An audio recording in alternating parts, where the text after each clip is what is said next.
আমার মুখে বিয়ের কথা শোনার সঙ্গে সঙ্গে বিক্রমের অবস্থা খারাপ হয়ে যায়, কিন্তু তারপরেও সে আমাকে বিয়ে করার জন্য রাজি হয় না। এবার আমি তাকে আরো বেশি বিরক্ত করব, যাতে শেষমেশ সে বাধ্য হয়ে আমাকে বিয়ে করার জন্য রাজি হয়ে যায়। মধু এসব কথা ভাবতে থাকে। অপরদিকে আমেরিকাতে রজত মোনাকে বলে, মোনা, আমি চার্চে কথা বলে নিয়েছি, পরের মাসে 15 তারিখ রবিবার পড়েছে। আমি ভাবছি সেই দিন আমরা বিয়ে করব। তাছাড়া 15 আমার লাকি নাম্বার। ডার্লিং, বিয়ে তো আমরা করবই, এত তাড়া কিসের? আমি তোমার সঙ্গে নিজের সারা জীবন কাটানোর সিদ্ধান্ত নিয়েছি, তুমি এত তাড়াহুড়ো করো না। বিয়ের পর লাইফ বোরিং হয়ে যাবে। তাই আমরা দুজন একে অপরকে আরো সময় দিতে চাই, যাতে আমাদের ভালোবাসা আরো বেশি স্ট্রং হয়ে যাক। তুমি একদম ঠিক কথা বলছো মোনা। ঠিক আছে, আমরা 2-3 মাস পর বিয়ে করব। অনেক ভালো সিদ্ধান্ত নিয়েছো রজত। আচ্ছা ডার্লিং, এখন আমার হট চকলেট খেতে ইচ্ছে করছে, কিন্তু আমি বানাতে পারি না। এটা নিয়ে তুমি এত চিন্তা করছো কেন? আমি তোমার জন্য বানিয়ে দিচ্ছি। কিন্তু তুমি তো অফিসের কাজে ব্যস্ত আছো, তাহলে কিভাবে বানাবে? অফিসের কাজ আজ না হলে কাল করে নিতে পারবো, কিন্তু আমার ডার্লিং এখন হট চকলেট খেতে চাইছে, তাই আমি তার জন্য এখনই গিয়ে হট চকলেট বানাবো। সত্যি তুমি অনেক ভালো। তুমি যদি এভাবেই কথা বলতে থাকো, তাহলে তো আমি কাল সকালেই তোমার সঙ্গে বিয়ে করে ফেলবো। এরপর রজত হট চকলেট বানানোর জন্য রান্নাঘরে চলে যায়। মোনা আমার কাছ থেকে শুধু ভালোবাসা চায়। আমি তাকে এত ভালোবাসা দেব যে সে আর কোনো কিছুর কথা চিন্তা করবে না। রজত রান্না করতে করতে এসব কথা ভাবছিল। অপরদিকে বসে মোনা রজতের ব্যাপারে ভাবে। রজত অনেক আগে আমার লাইফে চলে এলে ভালো হতো, তাহলে আমাকে বাড়ির কোনো কাজই করতে হতো না। আমি তো প্রথম থেকে এরকমই একটা ছেলে চাইছিলাম। মোনা এসব কথা ভাবতে থাকে। অপরদিকে ইন্ডিয়াতে মধু একটি রেস্টুরেন্টে তার বাবা মায়ের পছন্দ করা ছেলে রাঘবের সঙ্গে দেখা করে। রাঘব একটি চেয়ারে বসেছিল। এমন সময় মধু তার কাছে যায়। তুমি কি রাঘব? হ্যাঁ মধু, প্লিজ বসো। থ্যাংক ইউ রাঘব। মনে হচ্ছে তুমি অনেকক্ষণ থেকেই আমার জন্য ওয়েট করছো। আরে না না, সেরকম কোনো ব্যাপার নয়। বাইরে এত বৃষ্টি হচ্ছে, তাই আমি বসে বসে একটু কফি এনজয় করছিলাম। আসলে বৃষ্টির জন্য আমার একটু দেরি হয়ে গেল। নো প্রবলেম, মাঝে মাঝে এরকম হয়। আচ্ছা বলো, কি খাবে? আমি তোমার পছন্দের খাবার অর্ডার করব। এরপর মধু কয়েকটা খাবারের নাম বললে রাঘব ওয়েটারকে ডেকে অর্ডার দিয়ে দেয়। কিছু সময় পর ওয়েটার খাবার দিয়ে যায় এবং দুজনে একসঙ্গে বসে গল্প করতে করতে খেতে শুরু করে। আচ্ছা রাঘব, তুমি আমেরিকায় থাকো তো? হ্যাঁ, এখন ছুটি নিয়ে ইন্ডিয়া এসেছি। পরের সপ্তাহে রবিবার আবার আমেরিকা চলে যাব। তুমি যদি ততদিন পর্যন্ত ফ্রি থাকো, তাহলে আমরা আবার দেখা করে নেব, যাতে আমরা ফিউচার নিয়ে আরো একটু প্ল্যানিং করতে পারি। আচ্ছা ঠিক আছে, আমি চেষ্টা করব। মধু বিক্রমকে ছাড়া অন্য কাউকে বিয়ে করার কথা ভাবতো না, কিন্তু রাঘবের ব্যবহার তার খুব পছন্দ হতে লাগলো। এরপর রাতের বেলা মধু ট্যাক্সি করে তার বাড়ি পৌঁছে যায়। তখনও খুব জোরেই বৃষ্টি হচ্ছিল। মধু বাড়ি ফিরে দেখে তার বাড়ির বাইরে বিক্রম দাঁড়িয়ে তার জন্য অপেক্ষা করছে। আরে বিক্রম, এই বৃষ্টির রাতে তুমি এখানে? কি হয়েছে? মধু, প্লিজ তুমি আমাকে ছেড়ে যেও না। সবকিছু খুব ভালোভাবে চলছে, তাহলে তুমি কেন বিয়ের পেছনে পড়ে আছো? তুমি কেন সেই ছেলের সঙ্গে দেখা করতে গেলে? আমার একদম ভালো লাগছিল না মধু, তাই আমি এখানে এসে তোমার অপেক্ষা করছিলাম। তুমি আমাকে ছেড়ে যেও না মধু, প্লিজ যেও না। বিক্রম, আমি তোমাকে অনেক ভালোবাসি, কিন্তু এসব আমি তোমার জন্যই করছি, কারণ তুমি আমাকে বিয়ে করতে চাইছো না। তাহলে ভবিষ্যতে আমি কোথায় যাব? পরে তোমার থেকে আলাদা হওয়ার দুঃখ কিভাবে সহ্য করব? তাই আমি এখন থেকেই নিজের রাস্তা ঠিক করে নিতে চাইছি। না মধু, তুমি এখন বিয়ে করো না, আর 1 থেকে 2 বছর পর্যন্ত অপেক্ষা করে নাও। আমরা দুজন একে অপরের সঙ্গে কত সুখে থাকি। তুমি কি অন্য কারোর সঙ্গে এরকম হ্যাপি থাকতে পারবে? আমি তোমাকে ছাড়া অন্য কারোর সঙ্গে সুখে থাকতে পারবো না বিক্রম। আমি তোমাকে অনেক ভালোবাসি। মধু এবং বিক্রমের মধ্যে অনেক ভালোবাসা ছিল এবং দুজনে একে অপরকে ছাড়তেও চাইছিল না। বিক্রম মধুকে অনেক জোর করায় মধু আরো 2 বছর পর্যন্ত বিয়ে না করার সিদ্ধান্ত নেয়। বিক্রম একদম ঠিকই বলছে, আমি তাকে ছাড়া থাকতে পারবো না, কিন্তু আজকের প্ল্যানটা খুব ভালো ছিল। বিক্রম আমার জন্য কান্নাকাটি করতে করতে আমার বাড়ি পর্যন্ত চলে এসেছিল। আশা করছি কয়েক মাসের মধ্যেই বিয়ের জন্য রাজি হয়ে যাবে। এবার বিক্রমকে আমি আরো বেশি ইমোশনাল করব, তাকে বিয়ের জন্য রাজি হতেই হবে। কি ভাবছো মধু? এটাই ভাবছি যে আমাদের বাচ্চাদের নাম কি হবে আর তারা কেমন দেখতে হবে। খুব ভালো কথা। বিক্রম এবং মধু আবার তাদের ভালোবাসার গল্প করতে শুরু করে দেয়। অপরদিকে আমেরিকাতে মোনা তার বন্ধুদের সঙ্গে একটি ক্লাবে পার্টি করছিল। Mona darling, let's go for dance. Darling, আগে আমাকে এই বিয়ারগুলো তো শেষ করতে দাও। না বেবি, তুমি আগেই অনেক ড্রিঙ্ক করে নিয়েছো, আর করতে হবে না। মোনার বন্ধু ভিক্টর যখন মোনাকে এসব কথা বলছিল, এমন সময় মোনার ফোন বাজতে শুরু করে। আরে কেউ আমার ফোনটাকে বন্ধ করো, এই রজত সব সময় কল করে আমাকে বিরক্ত করতে থাকে। রাত 12টা বেজে গেছে, মোনা এখনো বাড়ি ফেরেনি। সে আমাকে বলেও যায়নি কোথায় গেছে। উফ, কিছু বুঝতে পারছি না, আরেকবার তাকে কল করে দেখি। রজত এই বলে আবার মোনাকে ফোন করে। মোনা, কে তোমাকে বারবার ফোন করছে? সেটা আমার ইন্ডিয়ান চাকর। ওয়াও, তাহলে তুমি কাউকে পটিয়ে নিয়ে বাড়ির কাজ করাচ্ছ? বাহ, খুব ভালো। হ্যাঁ, সেটাই করছি, না হলে আমি এরকম ফ্রি হয়ে বাইরে ঘুরবো কি করে? সে বাড়ির সমস্ত কাজ করে আর আমি তোমার সঙ্গে এনজয় করি। এমনিতেই এখানে চাকর পাওয়া অনেক মুশকিল, তাই এরকম একটা কাজের লোক তো জোগাড় করতেই হবে। ওয়াও, কুল। কখনো কখনো তাকে আমার বাড়িতেও নিয়ে এসো, আমার বাড়িতেও অনেক কাজ পড়ে আছে। হা হা হা হা। অপরদিকে রজত বারবার মোনাকে ফোন করতে থাকে এবং মোনা ফোন রিসিভ না করায় অনেক চিন্তিত হয়ে পড়ে। জানি না মোনা কি অবস্থায় আছে, সে হয়তো অনেক বেশি ড্রিঙ্ক করে ফেলেছে। অন্যদিকে ইন্ডিয়াতে তখন সকাল ছিল এবং মধু যখন তার ফ্ল্যাটে ছিল, এমন সময় তার মা তাকে ফোন করে। না মা, আমি এখন বিয়ে করতে চাই না। তুমি বুঝতে পারছো না কেন? কেন করতে পারবি না মধু? ছেলেটার মধ্যে কি খারাপ দেখেছিস? ছেলেটা ভালো চাকরি করে, তার ব্যবহারও তো অনেক ভালো, পরিবারটাও অনেক ভালো। তাছাড়া প্রথম দেখাতেই ছেলেটা তোকে অনেক পছন্দ করে ফেলেছে, তাহলে তোর সমস্যা কোথায়? মা, তুমি কিছুই বুঝতে পারছো না। আমার প্রমোশন পাওয়ার সময় হয়ে গেছে, কয়েকদিন পর আমি আরো ভালো পোস্টে চাকরি করব। আমি নিজের ক্যারিয়ারে অনেক নাম করতে চাই, তাই এত তাড়াতাড়ি আমি বিয়ে করতে চাই না। তোর বাবা রাজি হবে না মধু। তাছাড়া তুই বিয়ের পরেও নিজের ক্যারিয়ার বানাতে পারবি, তোকে কেউ আটকাবে না। আমি তোর বাবাকে কি বলবো এবার? বাবাকে তুমি একটু বোঝানোর চেষ্টা করো, আমি বিয়ে না করার জন্য বাহানা করছি না। তুমি একবার ভেবে দেখো না মা, বিয়ের আগে তুমি ফ্যাশন ডিজাইনার হতে চাইতে, কিন্তু বিয়ের পর তুমি শুধুমাত্র আমার জামা কাপড় সেলাই করেছো। তোমার স্বপ্ন কোনোদিন পূরণ হলো না মা। বিয়ে করলে এভাবেই ইচ্ছেগুলো শেষ হয়ে যায়। প্লিজ মা, আমাকে এখন বিয়ের জন্য জোর করো না, আমাকে অন্তত 2 বছরের সময় দাও। মধু বিক্রমের সঙ্গে সময় কাটানোর জন্য এবং তাকে বিয়ের জন্য রাজি করানোর জন্য তার বাবা মায়ের পছন্দ করা ছেলেকে রিজেক্ট করে দেয়। মধু বিয়ের জন্য বারণ করে দেওয়ায় তার মা বাবা খুব চিন্তিত হয়ে পড়ে। অপরদিকে আমেরিকাতে মাঝরাতে মোনা ভিক্টরের গাড়ি করে তার বাড়িতে পৌঁছায়। ওকে বাই ডার্লিং, কাল আবার দেখা হবে। Bye baby, love you. এরপর ভিক্টর সেখান থেকে চলে যায় এবং মোনা নেশাগ্রস্ত অবস্থায় বাড়ির ভেতরে আসে। মোনা, তুমি এতক্ষণ কোথায় ছিলে? আমি তোমাকে কতবার কল করেছিলাম, তুমি একবারও আমার ফোন রিসিভ করলে না। এসব কি? তুমি প্রতিদিন লেট নাইট পর্যন্ত পার্টি করতে থাকলে আমার চিন্তা হবে না? তাছাড়া তুমি কত ড্রিঙ্ক করেছো। আমি পছন্দ করি না কেউ আমার উপর উঁচু গলায় কথা বলুক। আমার নিজস্ব জীবন রয়েছে, আমাকে এত প্রশ্ন করো না। আমি একদমই পছন্দ করি না যে কেউ আমার গার্জেন হওয়ার চেষ্টা করুক। আচ্ছা, ওসব কথা ছাড়ো, আমি অনেক টায়ার্ড হয়ে গিয়েছি, ঘুমাতে যাচ্ছি। তুমিও গিয়ে ঘুমিয়ে পড়ো। চলো, আমি তোমাকে রুম পর্যন্ত ছেড়ে দিই, তুমি ভালোভাবে হাঁটতেও পারছো না। চুপচাপ নিজের কাজ করো, আমাকে নিয়ে বেশি ভাবতে হবে না। মোনার মুখ থেকে এরকম কথা শুনে রজত অনেক দুঃখী হয়ে যায় এবং অনেক দিন পর এই প্রথমবার মধুর কথা তার মনে পড়ে।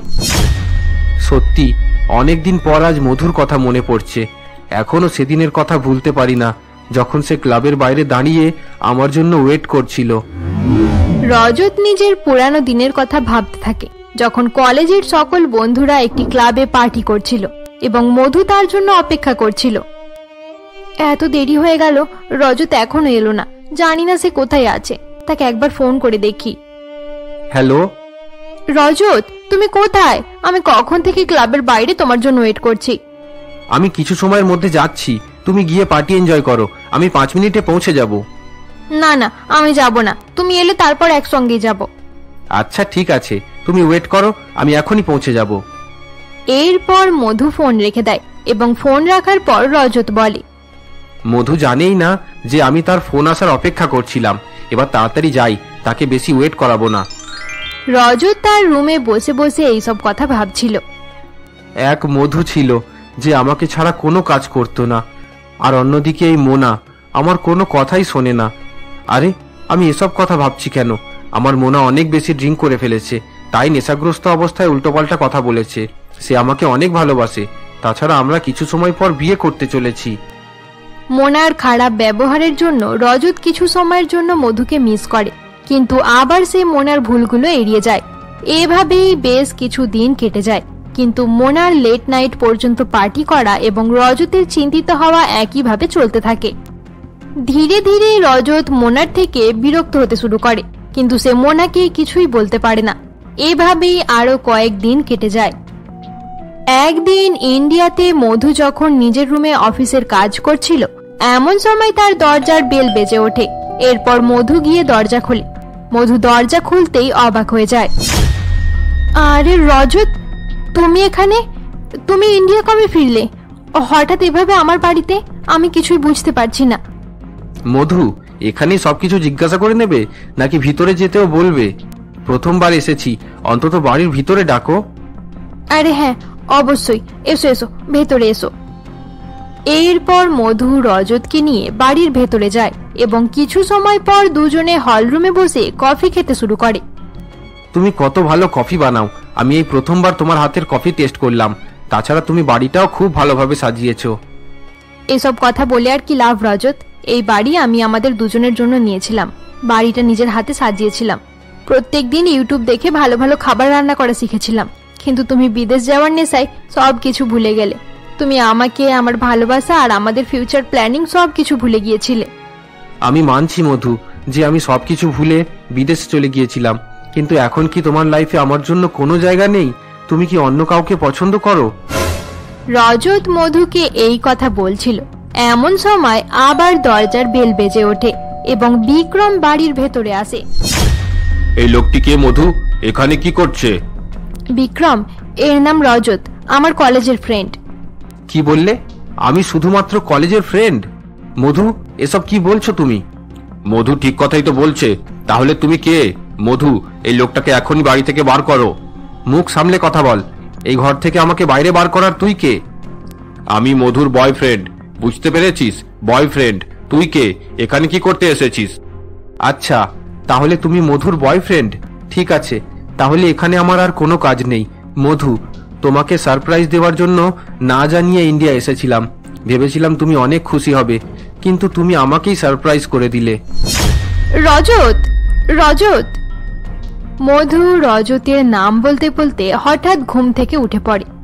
এতক্ষণ পর্যন্ত মধু, রজত এবং বিক্রমের মধ্যে এত কিছু হওয়া সবকিছুই মধুর স্বপ্নের অংশ ছিল।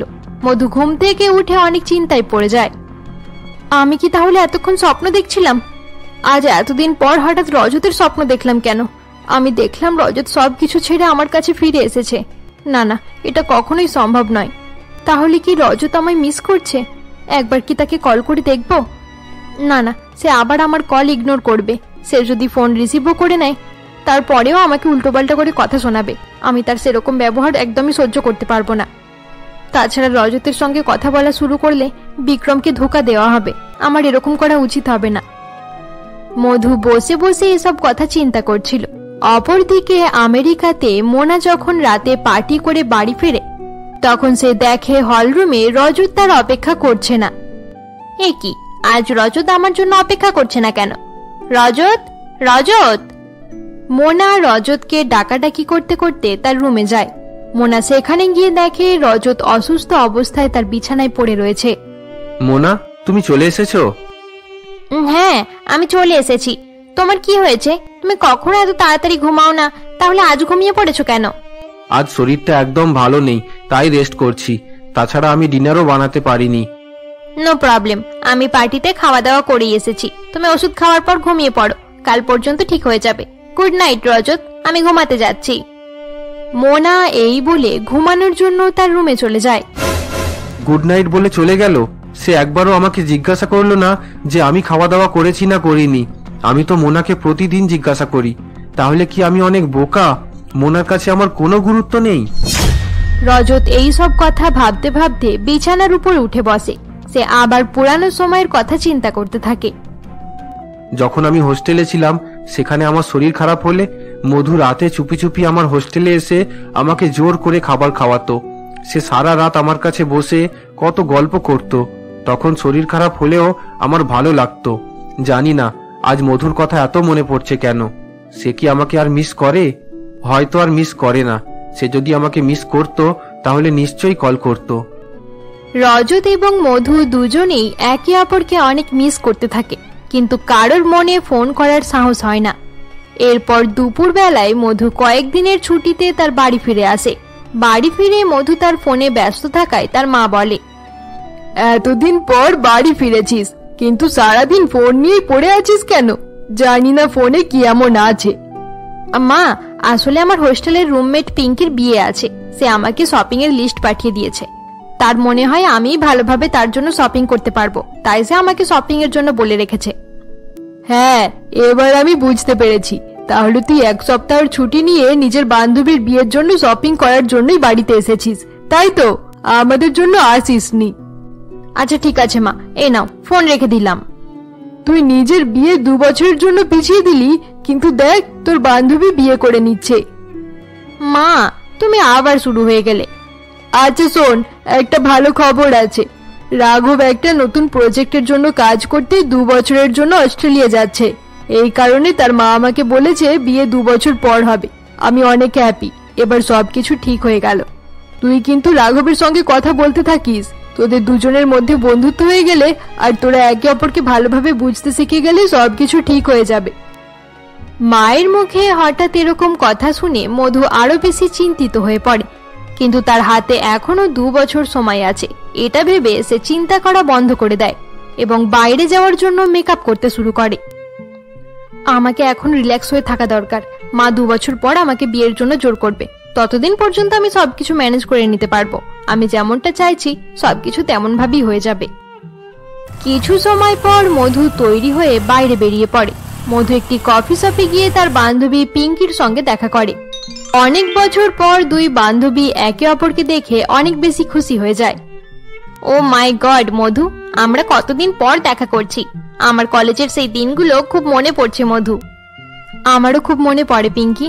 আরে পিঙ্কি, বিয়ের জন্য কংগ্রাচুলেশনস। আরে বিয়ে এখনো বাকি আছে, তুই এখন থেকেই বলছিস কেন? আমার অনেক ভয় করছে কোনো রকম গন্ডগোল না হয়ে যাক। আরে পিঙ্কি, তুই এভাবে বলছিস কেন? তাহলে কি তোর লাভ ম্যারেজ হচ্ছে? হ্যাঁ রে, লাভ ম্যারেজই হচ্ছে, তাই তো আমার এত ভয় করছে। আরে বাহ পিঙ্কি, তুই তো অনেক আগেই চলে গেছিস। কলেজে তো একদম লজ্জাপতি হয়ে থাকতিস। এবার বল, সেই ছেলেটা কে যে তোর মতো লজ্জাপতি মেয়েকে পটিয়ে নিল? হ্যাঁ রে, বলবো বলবো, তোকে তার সঙ্গে দেখাও করিয়ে দেব। তুই শুধু একটু ধৈর্য ধর। পিঙ্কি মধুকে এসব কথা বলছিল। এমন সময় একটি গাড়ি এসে কিছুটা দূরে দাঁড়ায় এবং গাড়ি থেকে বিক্রম বেরিয়ে তাদের দিকে এগিয়ে আসতে থাকে। বিক্রম মধুর কাছে যেতে মধু অবাক হয়ে যায়। আরে বিক্রম, তুমি সত্যি সত্যি এখানে চলে এলে? আমি তো ভাবলাম তুমি মজা করে আমাকে জিজ্ঞাসা করছিলে যে আমি কোথায় আছি। হ্যাঁ মধু, এখানে আমার একটা কাজ ছিল, তাই সকালে আমি তাড়াতাড়ি বাড়ি থেকে বেরিয়ে পড়েছিলাম। তারপর ভাবলাম তুমি যখন ছুটিতে বাড়িতেই আছো তাহলে তোমার সঙ্গে দেখা করে নি। আচ্ছা দাঁড়াও, আমি তোমাকে আমার বান্ধবীর সঙ্গে আলাপ করিয়ে দিই। এই হলো আমার বান্ধবী পিঙ্কি। আমরা দুজন অনেক ভালো বন্ধু। আর পিঙ্কি, এই হলো বিক্রম, কোম্পানিতে আমার বস। আর অন্য কিছু। Hi Pinky, nice to meet you. Hi Vikram. এবার চলো মধু, কিছু খাওয়া দাওয়া করা যাক। আমি ওয়েটারকে ডাকছি, তোমরা অর্ডার করে দাও। বিক্রম এবং মধু কথা বলছিল। এমন সময় পিঙ্কি মনে মনে কিছু ভাবতে শুরু করে। আচ্ছা, তাহলে এই ব্যাপার। মধু বিক্রমের জন্য রজতকে ছেড়ে দিয়েছে। নিশ্চয়ই এটাই হবে, না হলে ছেলেটা এত দূর থেকে মধুর সঙ্গে দেখা করার জন্য আসতো না। কিছু সময় পর ওয়েটার খাবার দিয়ে যায়, কিন্তু পিঙ্কি তখনও মধুর ব্যাপারে ভাবছিল। আরে পিঙ্কি, তুই এত কি ভাবছিস? কিছু খাচ্ছিস না কেন? আরে হ্যাঁ হ্যাঁ খাচ্ছি। এরপর পিঙ্কি খেতে শুরু করে। বিক্রম শুধুমাত্র আমার সঙ্গে দেখা করার জন্য এত দূর থেকে এসেছে। এই সুযোগে তাকে বাড়িতে নিয়ে গেলে কেমন হবে? বাড়িতে নিয়ে গেলে বাবা মায়ের সঙ্গে তার পরিচয়টাও করিয়ে দিতে পারবো। তাহলে বিক্রম বিয়ের জন্য বারণ করতে পারবে না। কিছু সময় পর পিঙ্কি মধু এবং বিক্রমকে বাই জানিয়ে নিজের বাড়ি ফিরে যায়। পিঙ্কির চলে যাওয়ার পর মধু বিক্রমের সঙ্গে ব্যস্ত হয়ে পড়ে। বিক্রম, প্লিজ চলো না। আমাদের বাড়িতে কোনো বাঘ ভাল্লুক নেই যে তুমি এত বেশি ভয় করছো। প্লিজ চলো, আজ আমি মা বাবার সঙ্গে তোমার আলাপটা করিয়ে দিই। না মধু, আজ হবে না, পরে কোনোদিন যাব। তোমার সঙ্গে দেখা করার অনেক ইচ্ছা হচ্ছিল, তাই আমি এত দূর গাড়ি চালিয়ে দেখা করতে চলে এলাম। এবার আমাকে যেতে হবে, না হলে অনেক দেরি হয়ে যাবে। তুমি বাড়ি চলে যাও। By, take care. বিক্রম এই বলে চেয়ার থেকে উঠে পড়ে এবং সেখান থেকে চলে যায়। বিক্রম সবসময় বিয়ের জন্য বারণ করে দেয়। জানি না তার কি এমন প্রবলেম রয়েছে যার জন্য বিয়েতে রাজি হতে চায় না, কিন্তু যাই হয়ে যাক, আমি বিক্রমকে বিয়ের জন্য রাজি করিয়েই ছাড়বো। বন্ধুরা, আজকের জন্য এতটাই। গল্পটি তোমাদের ভালো লেগে থাকলে অবশ্যই লাইক করে দিও, আর পরবর্তী পর্ব দেখার জন্য আমাদের চ্যানেলকে সাবস্ক্রাইব করতে ভুলবে না।